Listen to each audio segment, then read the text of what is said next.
The Generals of the Yang Family, Chapter 27. Imagine getting like a formal notice in the mail from your city, and it says the local government is sending crews to just tear down your front porch.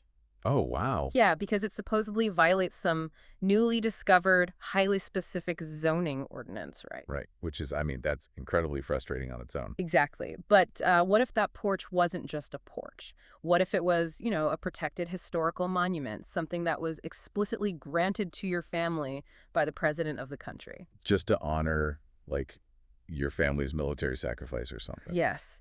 And to make it worse, the person filing that zoning complaint, they aren't just some stickler for municipal codes. They're actually a corrupt political rival actively trying to erase your family's legacy from the map. So it's not really about property lines at all. No, not at all. Suddenly you're not fighting about building permits, You're fighting for your survival. Even historically, the greatest threats to a nation often aren't, enemy armies massing at the border. No, they're usually political rivals scheming right in the capital. Exactly.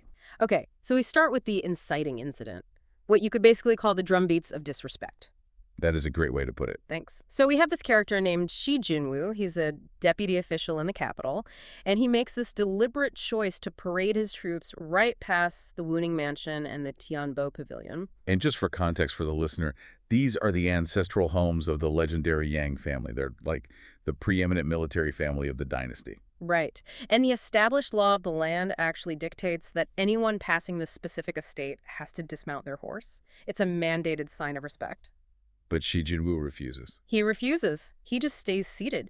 And he actually elevates the insult by having his men beat drums and shout to clear the way as they pass. Which is just a highly calculated provocation. I mean, to understand the gravity of this, you really have to picture the scene inside the Wuning Mansion. Okay, set the scene for us. So Dowager Yang, who is also known as Yangling Po and Lady Chai, they're relaxing inside.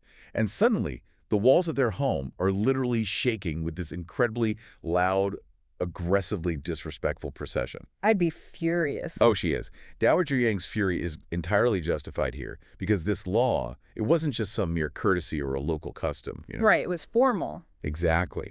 The previous emperor explicitly granted the Yang family this estate and issued an imperial decree stating that all officials, regardless of their rank or nobility, must dismount when passing. It was a mandated physical acknowledgement of the Yang family's unmatched loyalty and, their immense blood sacrifices on the battlefield. Right. So by staying on his horse and ordering his men to make a racket, Shi Jinwoo is basically conducting acoustic warfare. Acoustic warfare. Wow. Yeah, he's signaling to the entire capital that he doesn't fear the Yang family's legacy. Yeah.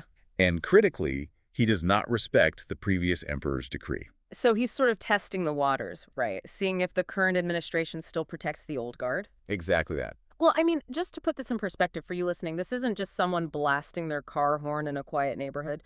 This is like a rogue general doing donuts on the White House lawn to deliberately insult a legendary war hero's widow. Ooh, that is a perfect analogy, honestly. It's that level of disrespect. So Dowager Yang, she doesn't just take this lying down. Oh, definitely not. Instead of writing like a formal letter of complaint to the current administration, she goes straight for the nuclear option. She grabs her dragon cane. The dragon cane. This is such a fantastic detail. Right. She takes this physical artifact and marches straight into the imperial court to confront the current ruler, Emperor Zhenzong.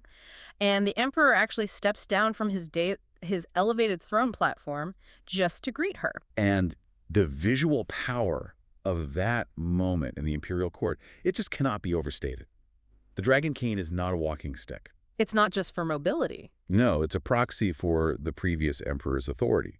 It's basically a physical manifestation of the dynasty's founding values. Oh, wow. So when Dowager Yang walks into the court holding it, she ceases to be just an angry citizen or even just a grieving widow, Right. She is the embodiment of the empire's foundational bedrock. So Emperor Zhenzong stepping down to greet her, that's a major constitutional moment. He's showing deference. Exactly. He's physically demonstrating deference to the legacy she carries in her hand, acknowledging that her family's sacrifices built the very platform he sits on. Okay, but wait, I'm stuck on something here. The emperor literally steps off his throne to honor the dowager's cane in this deeply respectful way, right? Right. And she accuses Shi Jinwoo of insulting her family and the crown. So the emperor summons Xin to explain himself. How does the emperor go from that level of profound physical respect to just letting Shi Jinwoo talk his way out of it? It's baffling, isn't it? Yeah. Why doesn't the emperor just shut Shi down immediately and have him punished? Well, because Xi Jinwu doesn't walk into the court and just admit he wants to destroy the Yang family. I mean, true. That would be political suicide. It would force the emperor to execute him. Instead, Xi relies on a really brilliant piece of political sleight of hand. The weasel defense. Exactly. He plays the role of this pragmatic, concerned public servant. He tells the emperor that he actually did dismount previously when he was carrying a decree for the Yang's sixth brother. Oh, so he establishes this baseline of false respect first. Right. And then he pivots to the building itself. He claims the Tianbo Pavilion is fundamentally a traffic hazard. A traffic hazard. I still can't get over that. He blames the urban planning of the capital. He really does. He argues that the pavilion sits right on a crucial north-south thoroughfare, and he tells the emperor that the building's location makes it highly inconvenient for government officials traveling to court. And he specifically highlights holy days and the emperor's own birthday. It's brilliant. It is. He wraps his attack in the language of municipal efficiency and flattery. Yeah, he weaponizes the physical layout of Beijing, the capital city. Yeah. Because in a bustling, highly centralized ancient metropolis, traffic flow for officials is actually a genuine logistical issue. Sure, just like any major city today. Right. So Xi uses this plausible reality to suggest tearing the pavilion down entirely. He frames the demolition not as an attack on the Yangs, but as a way to, quote, restore the court's dignity and accomplish a magnificent deed for 1,000 years. Which is just wild to me. It's like a homeowners association being taken over by your worst enemy, and they suddenly decide your house is an inch over the property line. Yeah. They aren't citing the rule book because they care about neighborhood aesthetics. The process itself is the punishment. They're using zoning regulations to execute a personal vendetta. That framing puts Emperor Xinzong in a terrible political trap, which really answers your earlier question about why he doesn't just shut Xi down. Okay, how so? Well, if the emperor defends the Yang family, he appears to be prioritizing a symbolic monument of the past over the practical, daily needs of his current administrative state. Right. But if he agrees with Xi Jinwu, he openly disrespects his predecessor's decree and the entire military class. Faced with this trap, the emperor commits a catastrophic failure of leadership. He does nothing. Right, he remains completely silent. And when the highest legal authority in the land abdicates responsibility, a vacuum opens up immediately. And in politics, vacuums are always filled by opportunists. The emperor's silence is exactly the signal another official, a man named Wang Qin, is waiting for. Oh, Wang Qin. The worst. Yeah, Wang Qin is a corrupt operator who shares Xi's goal of undermining the Yangs. He immediately steps into the silence and validates Xi's argument. He tells the emperor that the pavilion is indeed a barrier and tearing it down is just a highly practical necessity. So the emperor is essentially being tag-teamed in his own court. And his response is to just dismiss everyone, saying they'll discuss it further with the civil and military officials. He thinks he's buying time. Right. But he effectively gives these conspirators a foot in the door. Behind closed doors, Wang Qin relentlessly pressures the emperor privately. And without the public weight of the dragon canes staring him down, the emperor caves. He officially issues the decree, ordering Xi Jinwu to demolish the Tianbo Pavilion. Which just illustrates this terrifying reality about statecraft. The Yang family can defend the borders against tens of thousands of armed invaders because the rules of military engagement are clear, right? Exactly. But in the capital, they are completely unarmed against bureaucratic maneuvering. Yeah, the emperor allows sycophants to manipulate the levers of domestic power, prioritizing internal factional victories over the stability of the realm's defenders. And once that imperial decree is signed, Xi Jinwu and Wang Qin have the full, legitimate weight of the state's legal apparatus on their side. So the legal route is now entirely dead. The Yangs realize they cannot win in the emperor's court, and this forces an incredibly honorable military family to seek out back channels. Lady Chai decides to go to the 8th prince for help. And the 8th prince is a really crucial figure in the capital's ecosystem. As an imperial uncle, he operates slightly outside the normal bureaucratic hierarchy. He's got leverage. Right.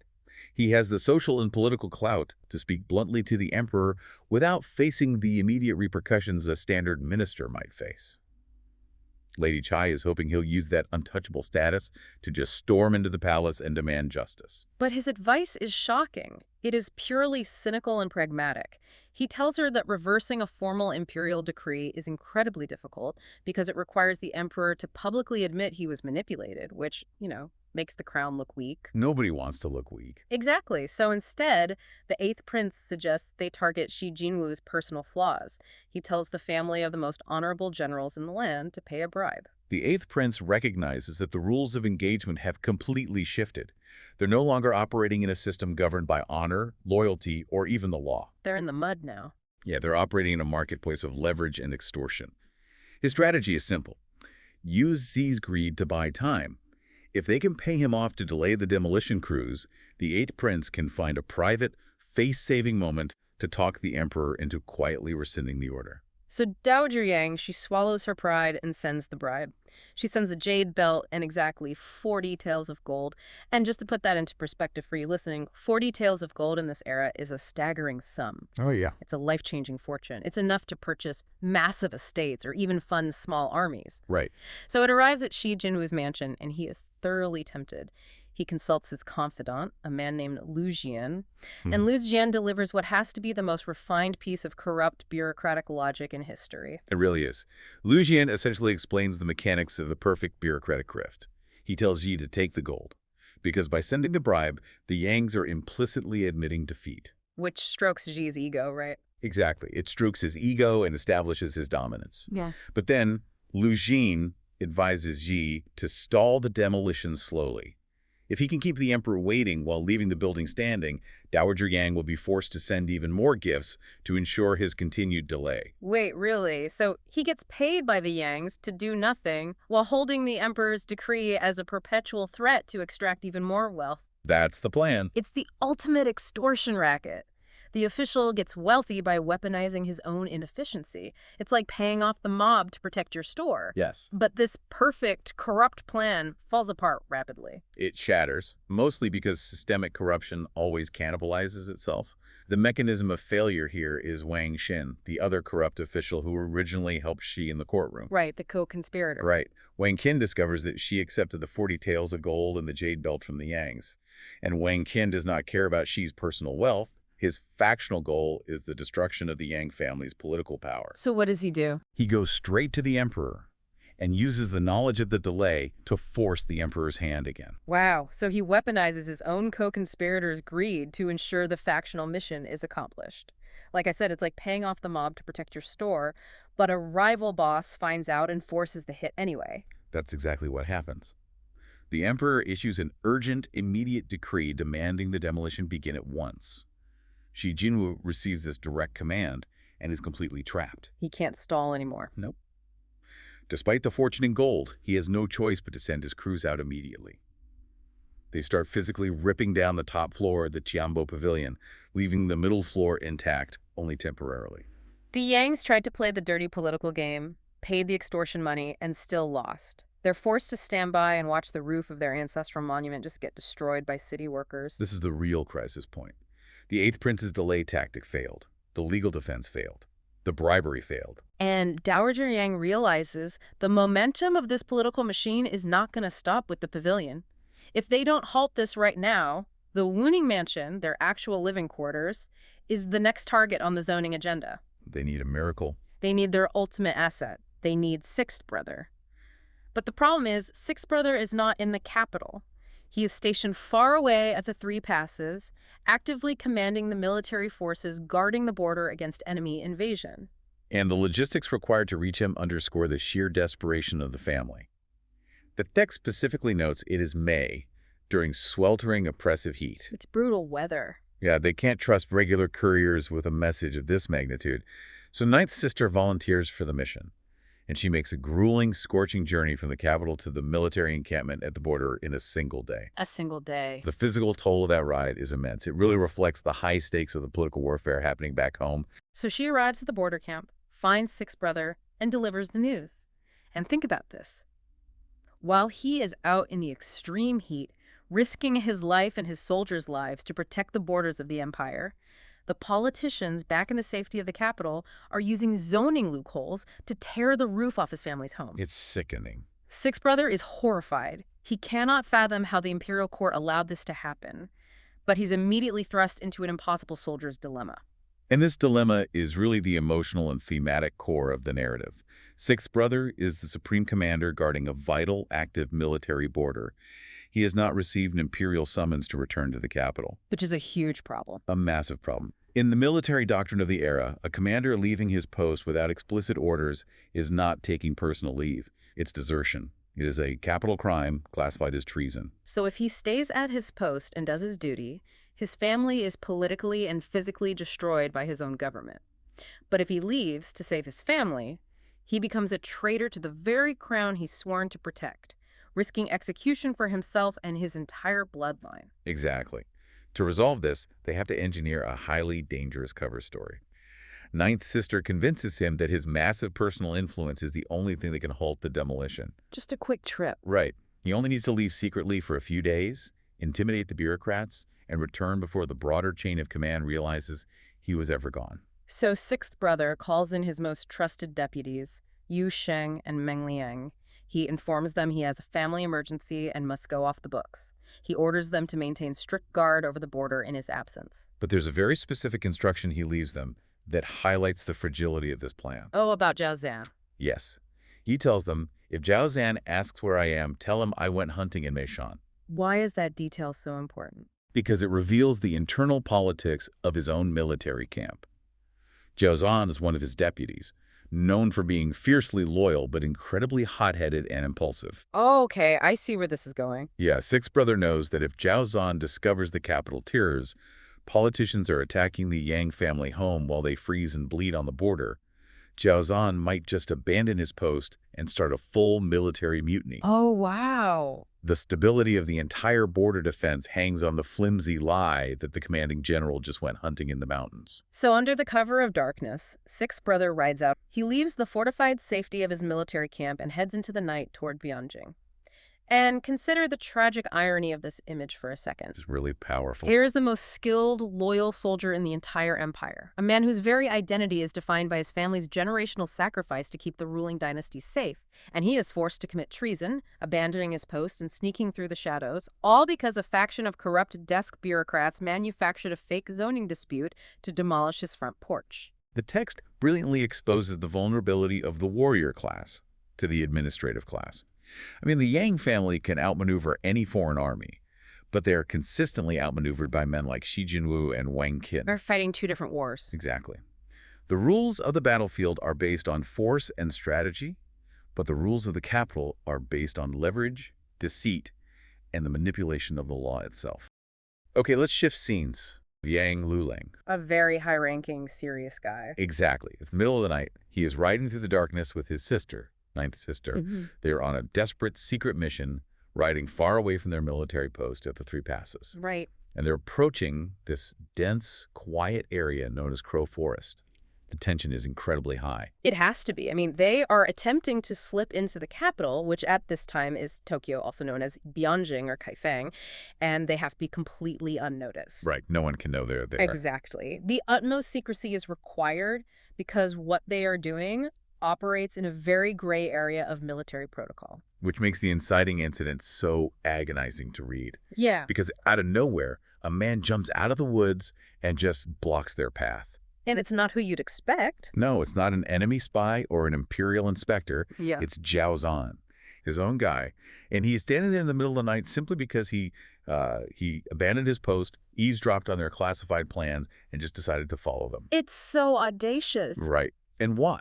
Because he's never seen the bright lights and glory of the capital city. He essentially ambushes his own commanding officer in the dark to demand a vacation. It's insane. And Luling is terrified. I mean, he knows Jiao Zhan has this famously explosive temper. The absolute last thing a covert mission needs is a volatile tourist drawing attention to them.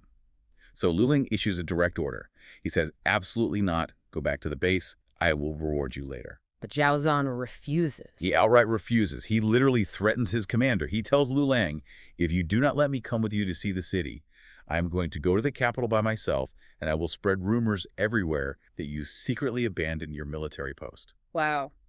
The sheer audacity of that threat is what makes this interaction so revealing about power dynamics. How so? Well, Lu Lang is a revered, high-ranking military hero. But in this dark forest, he is completely at the mercy of internal rumors and insubordination. Yeah, the rank doesn't even matter. Exactly. The rigid military hierarchy you would expect is immediately inverted by the threat of gossip. A commander's power doesn't just stem from his rank or his sword, it depends entirely on the narrative surrounding him. Well, that's a great point. If Jiao Zhan controls the narrative in the capital and paints Lu Lang as a deserter, Lu Lang is ruined, regardless of his actual military achievements. Okay, let's unpack this. It's like James Bond trying to sneak into an impenetrable enemy stronghold to save the world, right? Luke, yeah. But his loud, chaotic buddy intercepts him in the parking lot and threatens to tweet his live location to the villain unless he gets to come inside and check out the architecture. That is exactly what it is. It completely paralyzes the operation. And Ninth Sister realizes they are totally trapped. So she advises Lu Lang to just bring him along to avoid the rumor mill. They just have to assimilate the risk. They bring him, hoping they can, just manage him. Good luck with that. So, because Jiao Zhan has effectively blackmailed his way into the Fellowship, they arrive at the capital, and now they have to juggle babysitting him while dealing with the actual crisis at hand. Which is incredibly heavy. It really is. They arrive at the Wuning mansion, their family home, and the tone of the narrative shifts dramatically the moment they walk through the doors. They meet matriarch Shi, Lu Lang's mother, and the second she sees her son, she bursts into tears.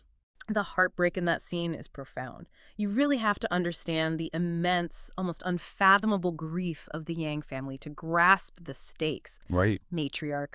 She details a devastating reality for the listener. I mean, her husband and 8 of her sons went to serve the imperial court. They threw themselves into the absolute meat grinder of border warfare to protect the empire. Yeah. And out of all of them, only Lu Lang remains alive. The rest are gone. A father and 7 sons sacrificed for the emperor. It's staggering. And to honor that ultimate sacrifice, the previous emperor bestowed upon them this grand home, which includes the magnificent Tianbo Pavilion. It is a literal physical monument to their spilled blood. Exactly. But now, a bureaucratic bully named Shi Jinwu is actively trying to tear it down. Yep. He is petitioning the court to destroy the Tianbo Pavilion. Yeah. So Lu Lang's whole stealth mission is a desperate attempt to sneak in and privately consult the 8th prince to get royal backing to stop this paper-pushing bureaucrat. Lu Lang is trying to carefully navigate these high-stakes political waters, but he's forced to do it from the shadows. I have to say, I really struggle with the logic of the court here. Oh, yeah. Yeah. I mean, if I sacrifice my entire family for an organization, I expect to be completely untouchable. Yeah. I don't expect human resources to suddenly try and evict my surviving mother. It seems crazy. Right. Why is a family with that kind of service record sneaking around in the dark to save their own house? Why is a random bureaucrat even allowed to touch their property? If we connect this to the bigger picture, you are witnessing the brutal historical transition from wartime indispensability to peacetime vulnerability. Oh, wow. Yeah. During a war, generals like the Yang family are practically deities. They are the only shield standing between the empire and total destruction. Right, they need them. The old emperor respected them immensely because his survival depended on them. But the dynamic shifts the moment the immediate military threat fades. So the empire feels secure, so they forget who secured it? That is the exact psychology of the capital. The battlefield shifts from swords and shields to politics, petitions, and zoning laws. Zoning laws. Unbelievable. New peacetime bureaucrats like Shi Jinwu do not look at the Yang family and see saviors. They look at them and see an obsolete relic. Yeah, they see prime real estate. Exactly. They see a military family taking up prime real estate and enjoying imperial favor that the bureaucrats want for their own factions. Shi Jinwu uses paperwork and legal maneuvers to systematically erase the legacy of the soldiers because he knows Lu Lang is trained for physical combat, not a war of ink and petitions. That is so deeply unfair. It is. Lu Lang is entirely unequipped to fight this head-on, which is why he has to sneak around to find political allies like the 8th prince. He is fighting an invisible war of bureaucracy. And because he is so distracted by this political maneuvering, Lu Lang makes a massive tactical error in how he handles his other problem, Jiao Zhan. A huge mistake. Lu Lang essentially locks Jiao Zhan in a side room of the mansion under heavy guard, telling him not to go out and cause trouble while the adults handle the politics. Which is just, well, it's a fundamental misunderstanding of a soldier's psychology. Right. You simply cannot take a hardened, restless frontline brawler, lock him in a quiet room, and expect him to sit still. Not gonna happen. No. After just a few days, Jiao Zhan goes completely stir-crazy. He approaches the military guards assigned to keep him in the room, and he bribes them. Of course he does. He promises to buy them loads of food and wine if they just let him out to finally see the city he blackmailed his way in to see. The guards are terrified of getting caught, but Jiao Zhan assures them he has a strategy to blend in. Spoiler alert, he does not. He really doesn't. They cave, sneak out the back door of the mansion, and step out into the sprawling capital city of Bianjing. The author gives us an incredible sensory description of the city at this moment through what is known as a Shijiangyu poem. I love how that poem functions. I do too. The author uses this specific classical poetic form, almost like a sweeping cinematic panning shot in a movie, showing you the sheer scale and opulence of the capital. It describes a city of 100,000 households. Which was massive for that era. Massive. It paints a picture of the red doors of the wealthy. The moonlit nights are completely saturated with the sounds of stringed instruments and people singing. Right, the music is everywhere. Everywhere. The markets are overflowing with sparkling jewels and magnificent brocades. You have these extravagant, fashionable people walking around, and the city is surrounded by lush green trees. It is a stunning visual spectacle. It is a beautiful spectacle, but it operates as a profound cultural disconnect for someone like Jiao Zhan. Oh, for sure. Think about the stark contrast between his daily life and the city he is walking through. The unimaginable wealth, the silk brocades, the constant music, the leisurely, safe lives of these 100,000 households. Every single ounce of that comfort exists entirely because soldiers like Jiao Zhan suffer in the austere, freezing, and incredibly dangerous border passes. Man, his suffering literally pays for their parties. Exactly. And that realization makes his reaction to the city so tense. They get to a place called Renhe Gate, and Jiao Zhan is just marveling at the sheer volume of chariots and horses. He gets so overwhelmed by it all that he forgets he's supposed to be a fugitive in hiding. He just completely blows his cover. He loudly blurts out, for everyone in the crowd to hear, that if the official, meaning Lu Lang, hadn't brought him along, he never would have seen such a magnificent sight. Which sends the guards accompanying him into an absolute panic. The city is crawling with military inspectors, whose entire job is to root out unauthorized soldiers. Right. But Jiao Zhan is entirely unbothered. He sees a place called Song and Dance Alley and decides he wants to go drink there. Of course. The guards practically have to physically drag him away from the crowds. They force him to head toward an eastern tower, away from the immediate danger, and make him stay at a local inn to keep him out of sight. They are trying to contain a force of nature at this point. Here's where it gets really interesting. Putting Jiao Zhan in the capital is like putting a lit firecracker inside a very expensive, very fragile porcelain vase. That's a great way to put it. He has absolutely no concept of how to blend in or modulate his volume. And his wide-eyed awe isn't just a comedic moment of a country soldier in the big city. It serves as a critical narrative tool. It highlights the massive, often insurmountable divide between those who protect the empire and those who actually get to enjoy the fruits of that protection. Right. The people in the capital are completely insulated from the harsh realities of the frontier. They have no idea what it costs to maintain their lifestyle. And that tension between the gritty frontier and the insulated capital brings us right to the boiling point of the story. The night stroll. The night stroll. The guards think they have finally managed the situation. They have Jiao Zhan sequestered at an inn. They figure they will just tire him out, keep him away from the main thoroughfares, and sneak back to the mansion in the morning. Sound logic, but... But his restless energy refuses to quit. Around the first watch of the night, which is right after sunset, when the dark settles in and the city is just starting to come alive with its nightlife, so they go for a stroll in the moonlight to burn off his energy. This specific nighttime stroll is where coincidence and fate collide directly with the central political plot of the story. As they are walking, the air is pierced by incredibly clear, loud music drifting on the wind. It is coming from a massive, lavish mansion nearby. Someone is throwing an extravagant party. Right. Jiao Zhan stops dead in his tracks and asks the guards, "Who lives there? Who has a house with music that clear and beautiful?" This is the moment where human error irrevocably alters the course of events. The guard, who is desperately trying to rush Jiao Zhan along and keep him moving, accidentally drops a massive bombshell. He really messes up here. He says, "Don't ask, just keep walking. That's the mansion of Ji Jinwu. He's the guy trying to tear down the Tianbo Pavilion. which is why our commander came to the capital. He must be having a feast and enjoying the music. I have to ask, why on earth did the guard tell him that name? I mean, the guard knows exactly who Jiao Zhan is. He knows he's a hothead who blackmailed his way onto the trip. Is just spectacular incompetence. This raises an important question about how human error drives history. I think it's exactly what you're hinting at. And it is a brilliant depiction of how exhaustion leads to disaster. Yeah. It is a very realistic incompetence. Think about it. The guard is highly stressed. He is tired. He is dealing with an insubordinate officer. And in his rush to just get Jiao Zhan to keep walking, his brain reaches for the most convenient fact to emphasize why they shouldn't linger. Right, like, this is the bad guy's house, let's go. Exactly. He doesn't think through the psychological impact of that specific piece of information on a man like Jiao Zhan. The reaction from Jiao Zhan is immediate and entirely visceral. Yeah. The text uses this incredible phrase. It says he experiences anger from the heart, evil from the gut. Look at the agonizing juxtaposition the author sets up in the listener's mind right at this moment. It's powerful. It really is. On one side of the city, you have the villain, Shi Jinwu, a bureaucrat who has sacrificed absolutely nothing, throwing a lavish, loud party filled with beautiful music. Yeah. And on the other side of the city, you have matriarch Shi, who has sacrificed her husband and 7 of her sons, weeping bitterly in her home because this exact same bureaucrat is trying to destroy her family's legacy with perfectly legal paperwork. When you lay out the contrast like that, it is infuriating.